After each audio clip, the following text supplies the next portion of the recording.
दज्जाल कौन? एक मसीहा या एक धोखा? एक हकीकत या एक अफसाना? सईद बिन सईद की क्या हकीकत? आज हम इस प्रोग्राम में फितरह दज्जाल को समझेंगे।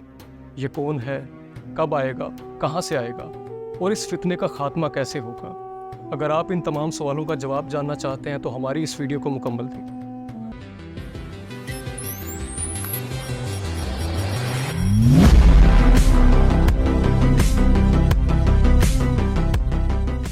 अस्सलाम वालेकुम, मैं हूं हैदर नकवी। लफ्ज़ दज्जाल अरबी ज़ुबान का लफ्ज़ है। इसका मतलब है फितना। मज़हब यहूदियत में दज्जाल कोई फितना नहीं है। उनका ये मानना है कि दज्जाल उनका एक रूहानी पेशवा, उनका मसीहा है। वो हर वक्त अपनी इबादत में उसके ज़हूर की दुआएं मांगते हैं और उनका ये मानना है कि दज्जाल एक रोज़ आएगा और पूरी दुनिया में उनकी हुकूमत और उनकी सल्तनत को कायम करेगा।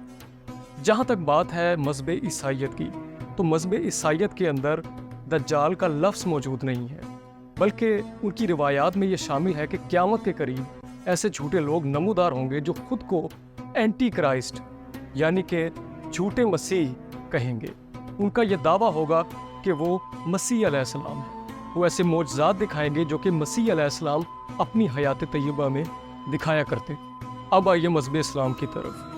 मज़हब इस्लाम दज्जाल, एंटी क्राइस्ट या फिर नाम नहाद मसीहा पर सबसे ज़्यादा तफसीली बहस करता है। इस्लाम ना सिर्फ इस पर जिक्र करता है बल्कि इसके औसाफ, इसकी खसूसियात और ये किस ज़माने में खरूज करेगा उसका भी तनकीदी जायज़ा लेता है। लेकिन इस्लाम के यहाँ दज्जाल को लेकर दो नज़रियात। इस्लाम का पहला नज़रिया ये है कि दज्जाल कोई इंसानी शक्ल में या कोई वजूद में नहीं होगा, बल्कि ये एक सिस्टम होगा, ये एक निज़ाम होगा जिसके तहत लोग और तमाम इंसानियत ज़िंदगी गुजार रहे होंगे।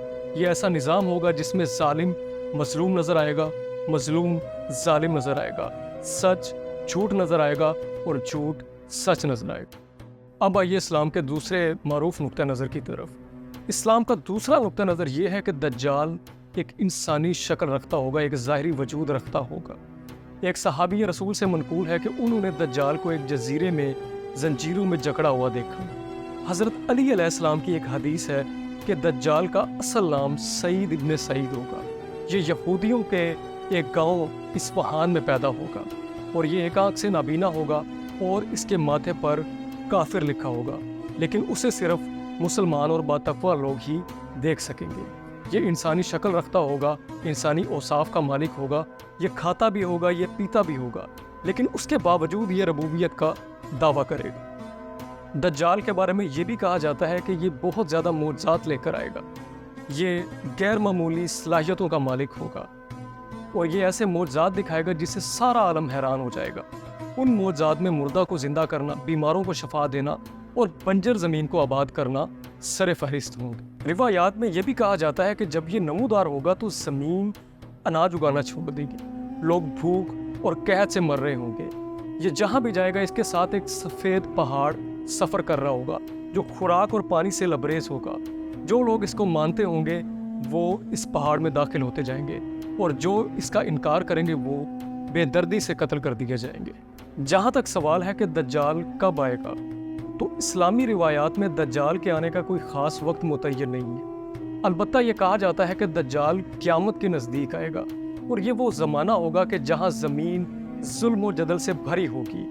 ये वो ज़माना पाएगा कि जिसमें ज़ालिम हुक्मरान होंगे और मज़लूमों पर हद से ज़्यादा जुल्म किया जाएगा। जहाँ तक सवाल है कि दज्जाल कहाँ से आएगा, तो रिवायात में हमें मिलता है कि दज्जाल मशरिक़ से आएगा, बिलखसूस खुरासान से, जो ईरान और अफ़गानिस्तान का एक तारीख़ी खित्ता है। हमें यह भी रिवायात में मिलता है कि दज्जाल ईरान के गाँव इस्फहान से नमूदार होगा, जिसके रहने वाले यहूदी होंगे। जहाँ तक सवाल पैदा होता है दज्जाल की फ़ौज का, तो यहूदियों की भारी जमात इसकी फ़ौज का हिस्सा होगी और इनके अलावा शिद्दत पसंद, इक़्तिदार परस्त और हवस परस्त लोग भी इसके अफ़कार व नज़रियात की पैरवी करेंगे और इसकी फ़ौज का बाकायदा हिस्सा बने। इस बात में कोई शक नहीं कि उस वक्त जब इंसानियत पहले से ही अपनी बदतरीन हालत में होगी, ऐसे वक्त में दज्जाल का आ जाना किसी भी क़यामत से कम नहीं है। कहा जाता है कि दज्जाल 40 दिन तक इस ज़मीन पर हुकूमत करेगा और उसका एक दिन 1 साल के बराबर होगा, दूसरा दिन 1 महीने के बराबर होगा और तीसरा दिन 1 हफ्ते के बराबर होगा। اس کے علاوہ جو باقی ڈیز ہوں گے، جو باقی ایام ہوں گے، وہ ریگولر ڈیز کی طرح ہوں گے، بالکل عام دنوں کی طرح ہوں گے۔ اب سوال یہ پیدا ہوتا ہے کہ دجال کا خاتمہ کیسے ہوگا؟ اتنی بڑی طاقت رکھنے والا اور اتنے غیر معمولی معجزات رکھنے والا، کیا اس کو بھی کوئی شکست دے پائے گا؟ تو جی، اس کا بھی جواب ہمیں ملتا ہے۔ اسلامک روایات اور احادیث کی روشنی میں ہمیں یہ مٹیریل ملا ہے کہ مسلمان جو اس کے مکر و فریب سے خود کو بچا لیں گے، وہ اپنے امیر امام مہدی علیہ السلام کے لشکر میں شامل ہوں، اور امام مہدی علیہ السلام مسلم فوج کے ہمراہ اور حضرت عیسیٰ علیہ السلام آخر اس فتنے کا قلعہ کما کرتے ہیں۔ اسلامی روایات کے مطابق ہمیں یہ ملتا ہے کہ دجال کے خاتمے کے بعد امام مہدی علیہ السلام اس پوری زمین کو اس طرح عدل و انصاف سے بھر دیں گے جس طرح یہ ظلم و جور سے بھری ہوئی تھی۔ ذرا سوچئے، اگر آپ اور آپ کے گھر والے کسی صحرا میں بھوک اور پیاس سے مر رہے ہوں، اور ایسے میں ایک انسان آئے اور وہ آپ کو خوراک اور پانی کا انتظام کر کے دے، تو آپ ایسے انسان کے بارے میں کیا کہیں گے؟ مسیحا؟ جی ہاں، یہی دجال کا جال ہوگا، لیکن وہ لوگ جو با ایمان ہوں گے، با تقوی ہوں گے، وہ خود کو اس کے مکر و فریب سے محفوظ کر لیں گے۔ اسی امید کے ساتھ ہم اپنی اس ویڈیو کا اختتام کرتے ہیں۔ اگر آپ کو یہ ویڈیو پسند آئی ہو اور آپ اس طرح کی مزید اچھی اور معلومات والی ویڈیوز دیکھنا چاہتے ہیں تو ہمارے اس چینل کو سبسکرائب کریں، ہماری ویڈیو کو لائک کریں اور اسے شیئر کریں۔ اپنے ہوسٹ حیدر نقوی کو اجازت دیجیے۔ اللہ حافظ۔